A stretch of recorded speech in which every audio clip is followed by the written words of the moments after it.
As I begin the mask of the wound, I've taken a full mask and I've cut open the mouth because I couldn't speak. And I've tied the string in ahead of time so that I can paint this little bit so it doesn't stick out and distract. And so I can speak wearing this mask. And I'm at my painting station here. And as I've been getting into this project, it just, there's a lot of bile emotionally, physically, and I feel most of it in my gut with some ache in my solar plexus. And so that's the physiology of the wound. Emotions of grief, rage, hurt, sadness, bitterness, all of the things that are not welcome in polite society, that are not welcome anywhere, frankly, which is the problem.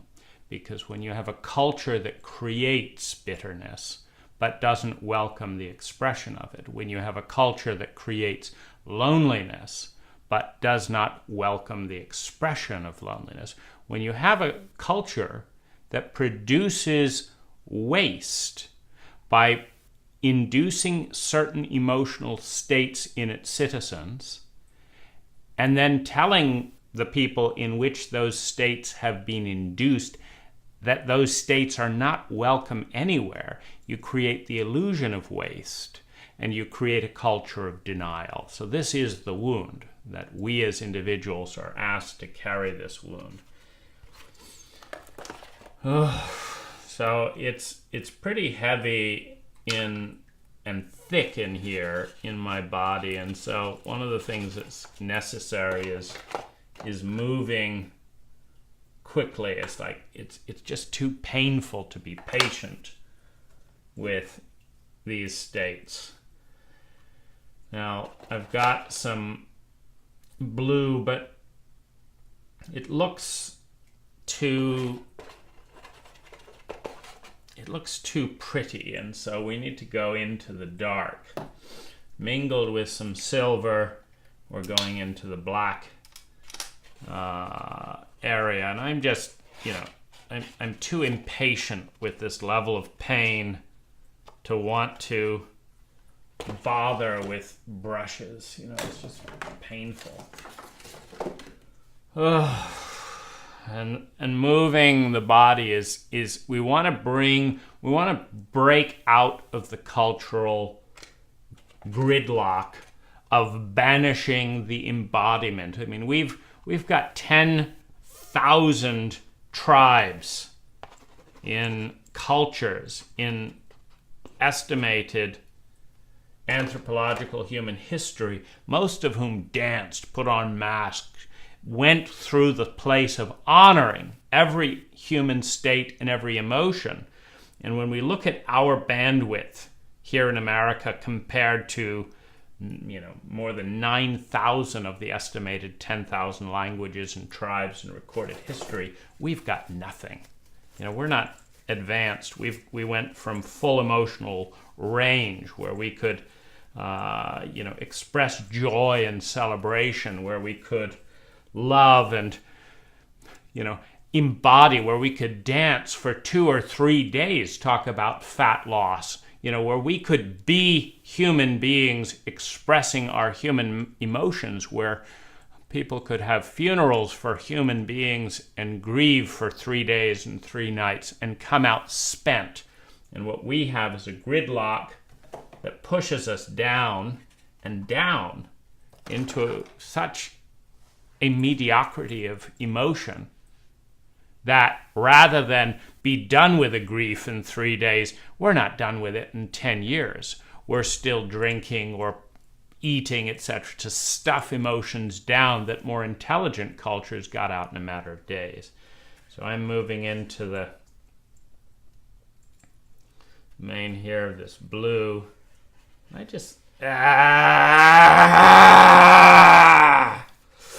Now in the going beyond this Western dogma of separating mind, heart, and body, we move back into the synesthesia of connecting, where every feeling has a sound, where every word has a sound, where every word has a posture, where it's integrating heart, mind, and body rather than keeping them separate, where you would have absolutely no way of knowing that someone says, I'm feeling a little angry today.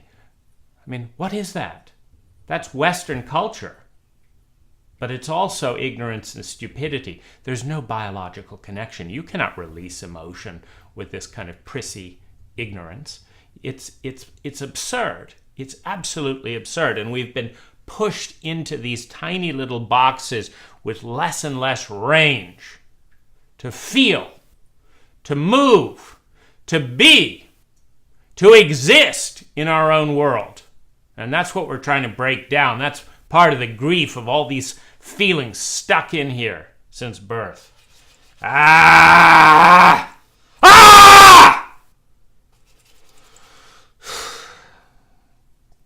I don't know what to do with this. I mean, this is the lost maze of emotion.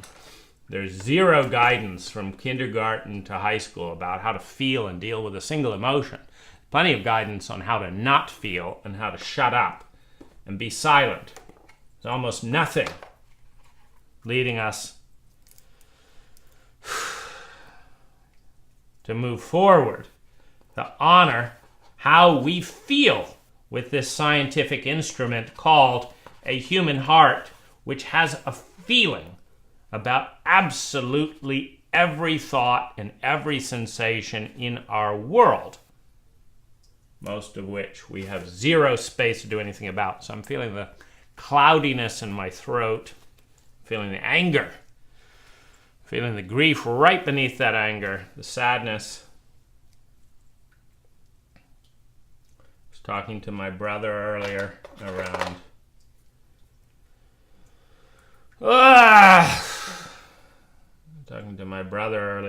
the fact that we're having a disagreement around religion, and for me in a Western American paradigm, if I disagree, if someone doesn't agree with my thoughts, the only thing that has been valued in this culture, my thoughts, my money, my thoughts, I don't exist. It's like there's not room to exist on the basis of emotion. If I'm not right, if I'm not proved right, if someone doesn't agree with me, it's as if I don't matter at all, because the only thing that's ever mattered in this culture is my ideas. Ugh. Ah.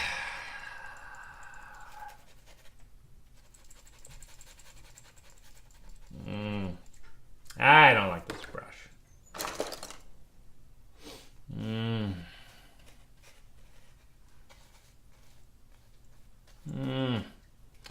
Just feel the open wound here. Just stuff mashing and gashing. Ah! Now, one of the tricks here is to turn grief and pain into anger. Anger can get out. Grief and pain just settles into the bottom of a dark pool, and there's no way to get beyond it. It's good to understand that beneath anger is grief and sadness. But to move it, and moving into a little bit of the embracing, the excitement of the wound, that yes!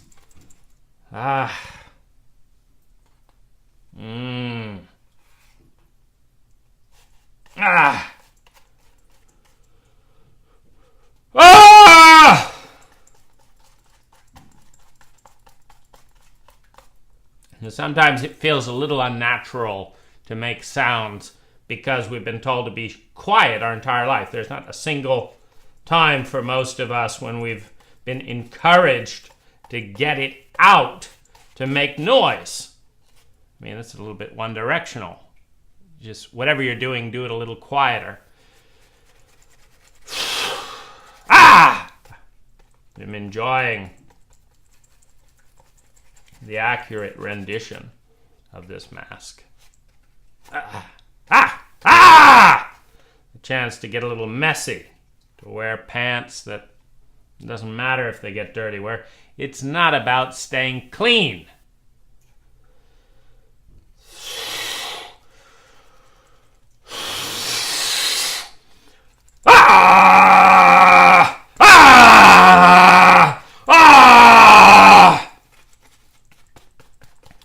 Warriors learn that to go into battle, we need to feel this hurt, this anger, it's the one place the wound gets to exist.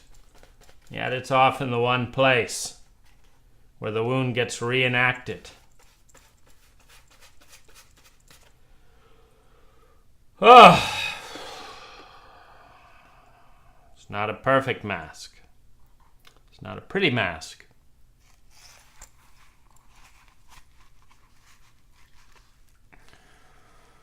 It doesn't smell good. It hurts. It's painful. I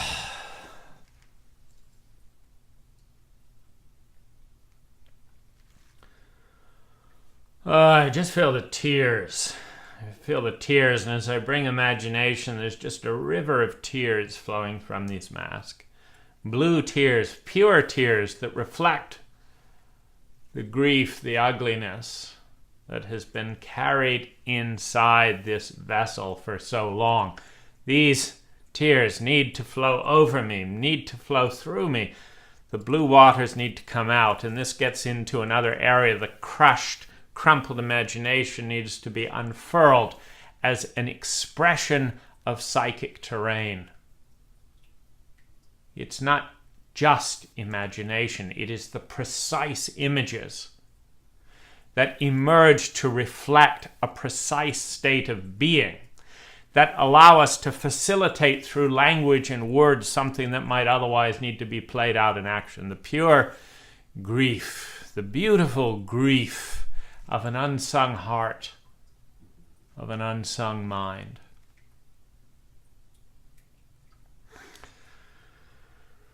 Let's go into the embodiment of it. I'm not going to take you with me because I can't be bothered to move the camera around. And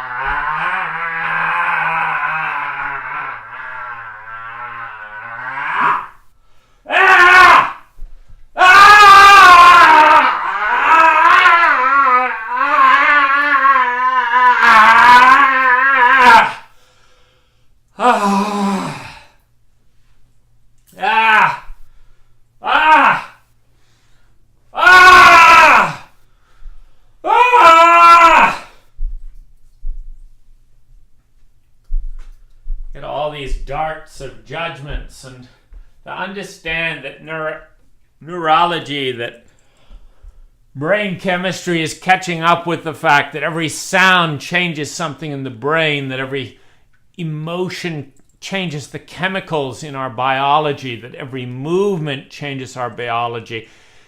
We cannot create toxins with thoughts and bitterness and repression for decades and then not do anything to release that out into the field. A thought in an abstract, unemotional way doesn't do it. It has to be felt. It has to be spoken. It has to be sounded. You have to hear with your ears what's going on inside there and understand, where's it coming from? Where's it coming from? What's creating all this pain? For me, it began with childhood trauma. No empathy or engagement around childhood trauma. Now, the symptoms of childhood trauma are so easy to spot. Bedwetting, shaking, looking down, tight emotions, fear, looking away, desperation, tears, violence towards others who are weaker. You see, this has to be experienced coming towards one before it goes out. These are some of the symptoms. No empathy or engagement around childhood trauma. If you're one of the many Americans who were beaten, that pain of being a 6-year-old boy, scared out of his body, unable to be present, anticipating the wound. I can't go back to those memories now.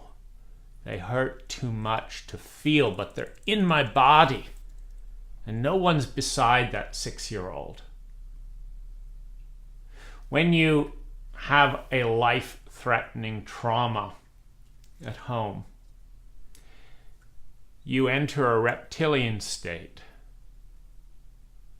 You dissociate from your body. You dissociate from emotion. You dissociate from those around you that you cannot empathize with because it hurts too much to be beaten, to be betrayed, to be disowned through physical violence.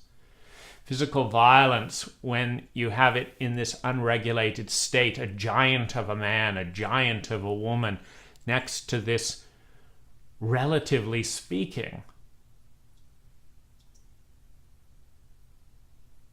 small boy that is in need of survival, of security, of love and belonging, 3 of Maslow's core hierarchy of needs. You cannot inflict that amount of trauma and pain on a little boy and expect them to think that see cat run is more important than avoiding the next beating. As I developed a learning disability in response to complex chronic PTSD, the attention was on me, not on the parents beating me.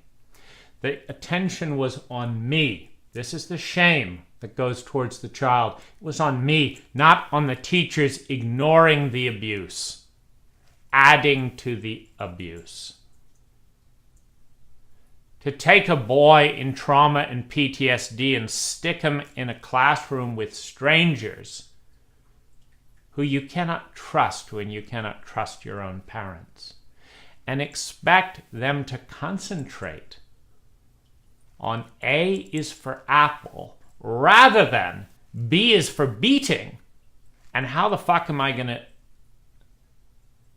face the next encounter with giants who are going to call this love, who are going to whitewash the whole thing, and I can't even be in my body. You see, the focus is on blaming and shaming me as a child for the incompetence, for the stupidity, for the arrogance, for the bullying, for the abuse of the adults. Beginning with my government not giving my parents a psychological exam before permitting them to raise a child when both of them had PTSD, when both of them were abused, is abuse. When the teachers say nothing and avoid the topic because they do not want to face my parents, because they are afraid of my parents, so they betray a 6-year-old boy to cover their own asses when they can't face my parents as an adult, but ask me to stop fidgeting with fear and pay attention to an absurdity. See cat run. How about see teachers run? How about seeing cowards stand by and bully an infant? How about that? That would be engaging. I could deal with that in school because that's my life. This is the betrayal. This is the wound. And no one is talking about it. Why do you have a learning disability? Why are you having trouble at school? Well, because you're beating me, because no one's talking about it, because I'm not offered any safe protection, because if I open my mouth to speak the truth, I get slapped. Is that good enough reason to not focus on a cat who doesn't exist on a blackboard that has no relevance to my survival right now? Is that a good enough reason for you? As I developed fear of other people, again, the focus was on me. You see, there's a continuous shaming and blaming of the only innocent party in the mix. You take a 6-year-old boy, you take 100 6-year-old boys. You beat them, you humiliate them, you shame them, you call it love, and you send them to school, and then deny what's going on at home, and see how many of those boys are going to think that the most important thing for them to think about is not their abuse, not their wife or their mother being cheated on, none of that, but actually an imaginary cat in an abstract language called letters, with idiots who are so frightened that they would give a 6-year-old boy the job of confronting people they're too frightened to face themselves. Is that a stroke of courage? Is that an example of people being trustworthy? No. An intelligent response for a 6-year-old boy is terror of what hides behind the lies and smiles of these people. It might be even worse than what lies behind the smile and lies of these people who love you, called parents. So there's this constant focus on why are you shy, as opposed to why are the parents creating such an unsafe household that you don't trust other people, which is a human impulse to trust other people until you are betrayed, until you are traumatized.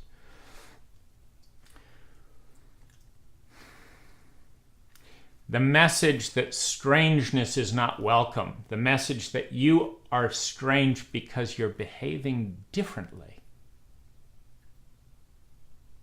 is a further message to a child in their psychology that it's your fault. There's something fundamentally wrong with you. That's why you're being beaten. That's why nobody's standing up for you. That's why everyone's lying to you.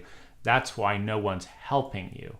Because there's something wrong with you, little 6-year-old, little 8-year-old.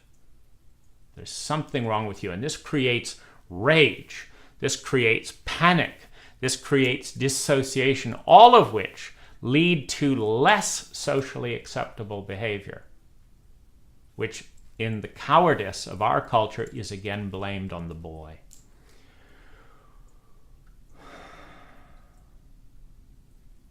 When not a single ally looked at the obvious fact that if you're this terrified, someone must be terrifying you, and that's not right.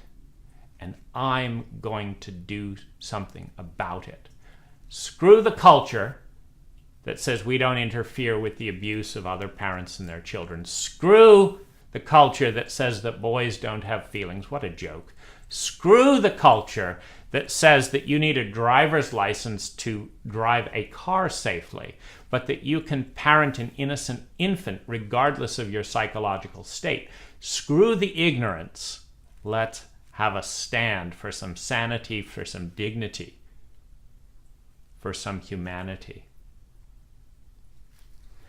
My therapist, this is wound number 5, my therapist did not understand trauma, which means they used talk therapy rather than the hedonic memory, the fight, flight, freeze physiology of trauma locked in the body.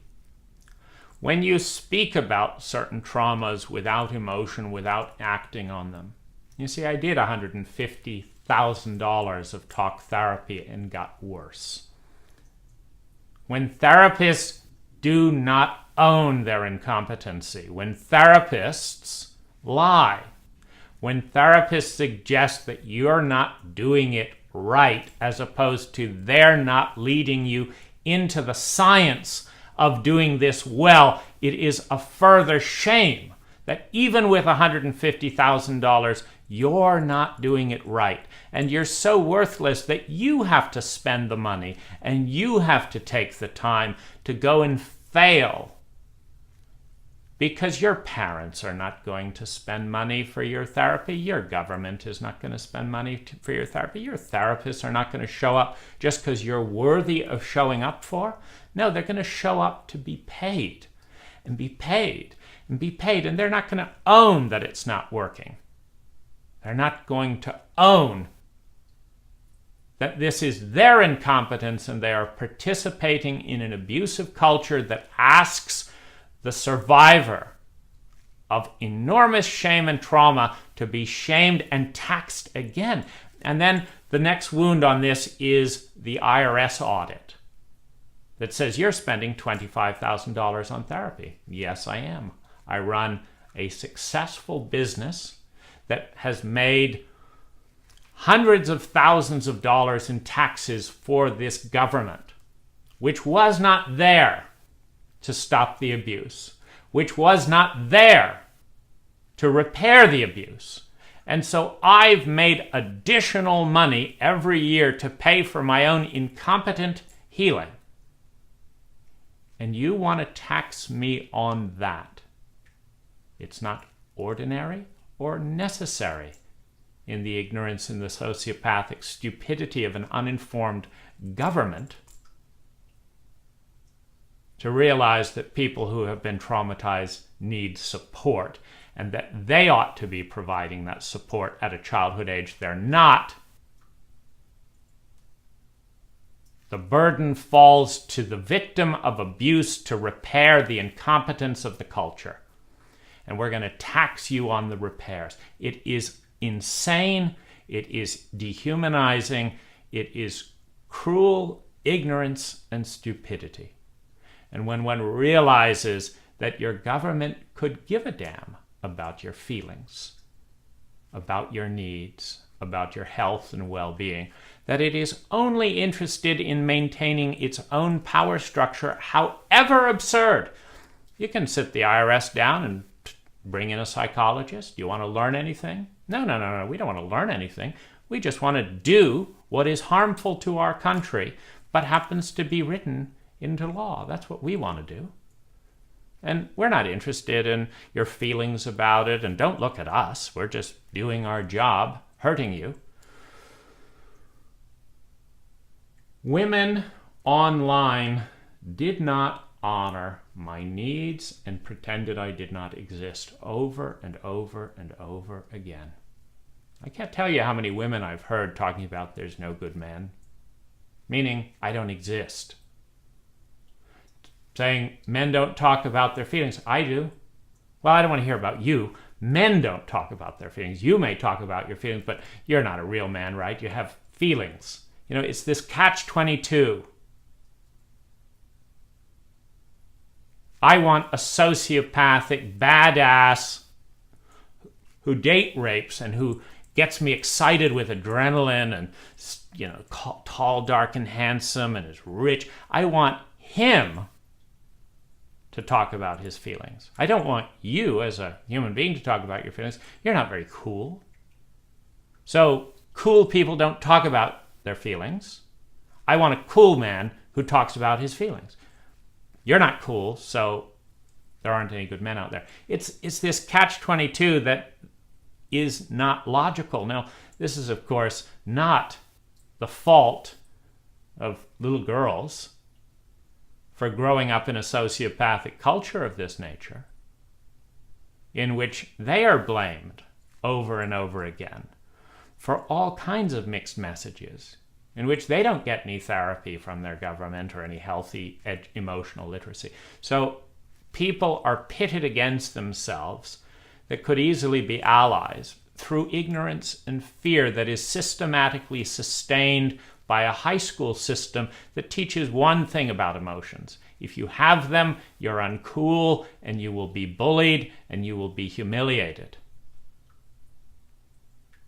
Well, since every single human being has emotions and has had emotions and has motivated every single action in human history by emotion, this is a no-win situation. that promotes push-pull sociopathic ignorance on a cultural, societal level, that ensures abuse on top of abuse, on top of abuse, on top of abuse. Because by the time a man reaches 23, sure, I'd built my own house. Sure, I had my own business since I was 17. Sure, I'd left home at 17. But the amount of abuse and emotional ignorance, trauma, and shame heaped upon me by every single authority figure and looked at often for praise, like, aren't we doing a good job? Aren't we doing a good job? We sent you to a private school that abused all your emotions. We don't want to hear how it felt. We don't want to hear who you are. We don't want to know what you think about our impact. We want to tell you how great we are. And if you're a halfway decent kid, you will shut up and deny your entire felt experience to tell us what we want to hear, that we're great parents, that we're this great country, that you're so lucky to be abused here rather than somewhere else. Your feelings don't matter. I witnessed the people who were most sensitive and needed the most help being shamed and bullied the most. If that isn't evidence of a sociopathic culture, I don't know what is, and it's painful. It's painful to know that the primary way targeted aggression will be allocated is how to hurt the most sensitive people the most. And that this culture teaches you to stand by and watch, just like the parents stand by and watch, just like the teachers stand by and watch, just like the parents of other children stand by and watch, asking the child again and again, it's not so bad, is it? Please tell me we're doing okay and don't have to bother changing because we don't want to. The fact that you're in hell and in horror, well, let's not talk about that either. Once you grow up, maybe you'll understand. You can be sociopathic like us and abuse your child. And nobody will interfere with you either. It's part of the package. And it sucks. It's painful. My government ignored my needs, feelings, and their impact repeatedly. From writing to my government when I first came back into the country and saying I'm an American citizen, I'm just arriving back in the country, I do not know who to contact about what, who to pay taxes to, how much is due, anything. I don't know anything about my relationship with my government. Can anyone help me? I did not get a reply. These are the people that ask that don't get a reply. What about the people that don't ask, that just don't know, but are going to be penalized for not knowing, as opposed to the government being penalized for not informing and taking ownership that if it's going to create more than 1 million pages of law, that it's its responsibility to make that intelligent to its people rather than the people's responsibility to not know what they don't know and be punished for not doing what was never explained to them. This is a setup to fail, and it is a setup of immense hostility. I have gotten the message that it's my job to fix the culture's problems as if they were my problems. In other words, when I say, gee, I was very candid, vulnerable, and open online with 10 different women, and I believe I'm being penalized specifically for being a sensitive man. Something that women will happily complain that there are no sensitive men, that there are no honest men, that there are no da-da-da, but specifically for being that way, I'm being penalized. And rather than saying, we're very sorry, you're growing up in a fucked up chauvinistic culture, the message is always the same. Well, why don't you try not having emotions? Why don't you not tell any of these women that you have feelings? Because it's a little bit vulnerable for a first email. Well, I do have feelings. Yeah, I know. But why don't you pretend that you don't have feelings? Because that will help you get ahead in a fucked up culture. Why don't you get unhealthy as well?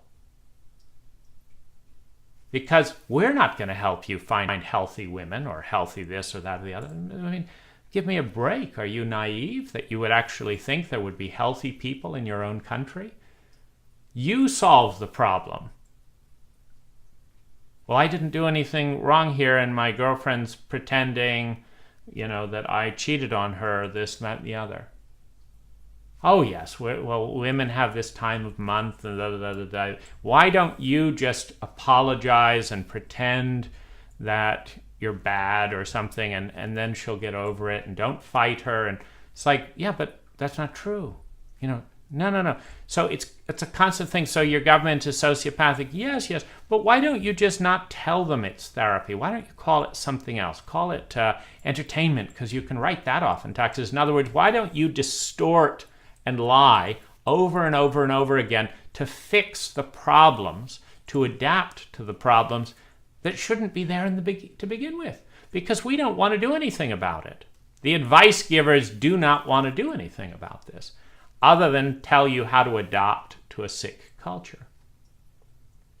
The message being, it's my fault that I didn't know that being honest was a bad thing here, that being honest was a bad thing here, that I didn't realize that my government was out to destroy my life, and that I just need to hide this and this from my own government, as opposed to challenge, why the fuck am I born into this culture where my government's primary responsibility is not to my well-being? Why am I born into a culture where I have to hear on the news of 500,000 innocent Iraqis killed on my dime, but there's not enough money to subsidize my therapy for the PTSD they are exporting to another innocent country? Millions of Iraqis will have PTSD around the 500,000 innocents bullied, killed, maimed, hurt in our search for weapons of mass destruction. I don't want any part of that. Who's apologizing to me for spending my money and my reputation as an American to hurt other people while pretending there isn't enough money to help people at home?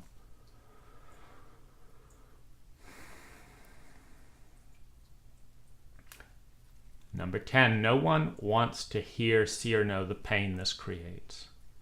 Therapists charge money to listen to it. They don't go out and vote and do something about it or get into rallies. They basically say, okay, your pain is worthless. Nobody wants to hear it. Fine. You pay us $200 an hour.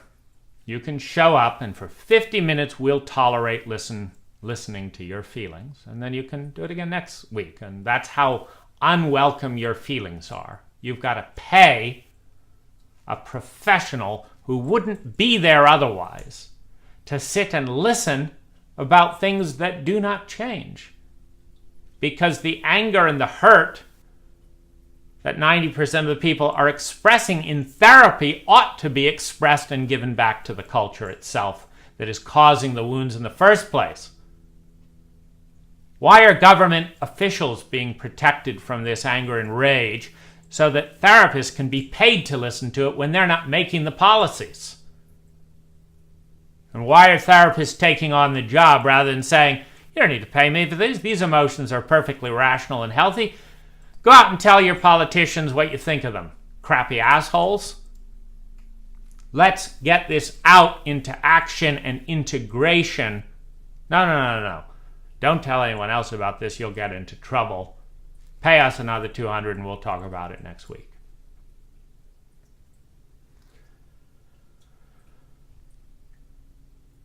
The stereotype of a man is so rigid, is so nonsensical, that I am apparently strange for being bothered about this. And this is absurd. Why is such intelligence considered strange? Why is such human emotion in a scientific organism called the human heart called strange? Why would no scientist predict that a government high on the sociopathic continuum on any number of measurable metrics would produce anger, fear, hurt, loneliness, and rage that should healthily be directed towards the power structure that is inducing that, as opposed to turned inwards in shame and secrets and therapy that is then further taxed, where the government taxes your therapy to deal with the crap they dumped in your lap so that they can get even more money to be even more abusive to even more countries around the world. It's absurd. My feelings, grief, anger, hatred, bitterness, sadness, fear, and pain. This is my wound. And I give it back to you. This is a wound given to me by a culture that creates pain. It is not my wound. These are not my policies. This is not my cult. This is a cult that harms millions of lives every year, and then blames the victims of that pain and abuse for what should never, in a healthy and intelligent and empathic society, have happened in the first place. And then shames those people for not being able to figure out how to get over the wound, which keeps coming and keeps coming.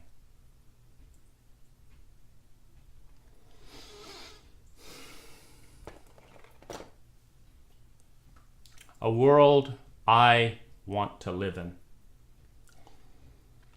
One where we each make a commitment to every citizen, to every human being, that we as a country, a community, and a world will help them meet their basic human needs.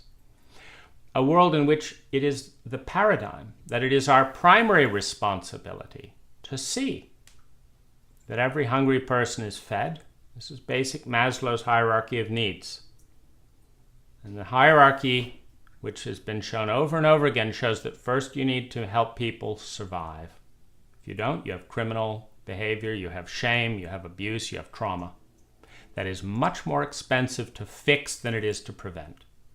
Every single person needs a meal and shelter. And it's not hard. In most cases, it is the government agencies themselves that are harassing. For example, I tried to move into a tent or a yurt on my own land. I bought a $200,000 piece of land. Why not move on to that for $2,000 with a yurt? There's septic already in, and then slowly build my own house. Not allowed. Not allowed. Okay, well, why don't I build this house like this? No, that's not allowed. Well, can I do this? No. It's $30,000 for a 3-year permit process to find out how I have to build a $400,000 house when a $30,000 house is just fine by me.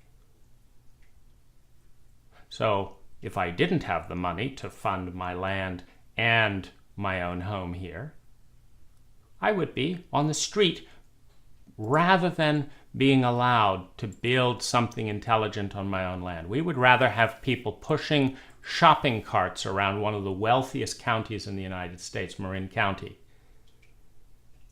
than we would empower them to do anything intelligent and dignified on their own land, let alone providing a space of dignity and honor for them to get on their feet. Going from the street to $600,000 property ownership is not an easy transition.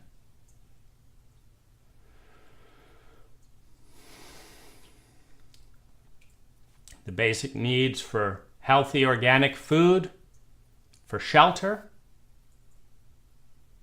for security in that, and a right to have that, as opposed to if you don't meet all these rules and pay all this taxes and read all these laws and do this, you're on the street and shamed. The right to medicine, something they manage in Denmark. I don't know why we can't, but they do a wonderful job in Denmark. Wonderful job. Now, the right to feel loved and belong. Do you feel that? In what areas? How much? Do you feel completely and totally loved? Do you feel that you belong? How about your anger? Does your anger belong? These are needs, according to Abraham Maslow in his studies of healthy, functioning cultures and people. These are human needs that we share, the need to feel loved and belong. I don't have that in my neighborhood at $1 million home.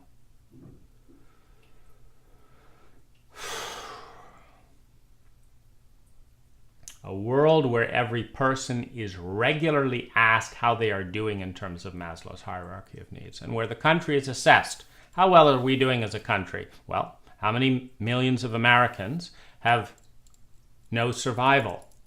How many millions of Americans have no security in their survival? They may have a $100,000 job, but they may have a mother with a $100,000 hospital bill.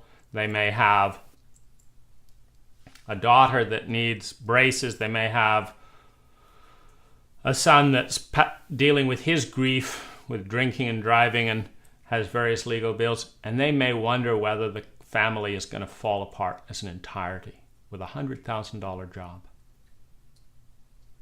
Because there is no security, even when you're part of the middle class. A world where every human being is asked how they're doing and where the success of the country is not measured by GNP or GDP or any number of weird metrics that have nothing to do with human beings. It is measured by the answers to those questions. This month, are there fewer Americans that feel insecure? This month, are there fewer Americans who do not feel that they belong and are loved anywhere? I think that's a reasonable basis to assess the intelligence and the success of a country. A world where leaders are assessed by the level of well-being the people they lead are experiencing.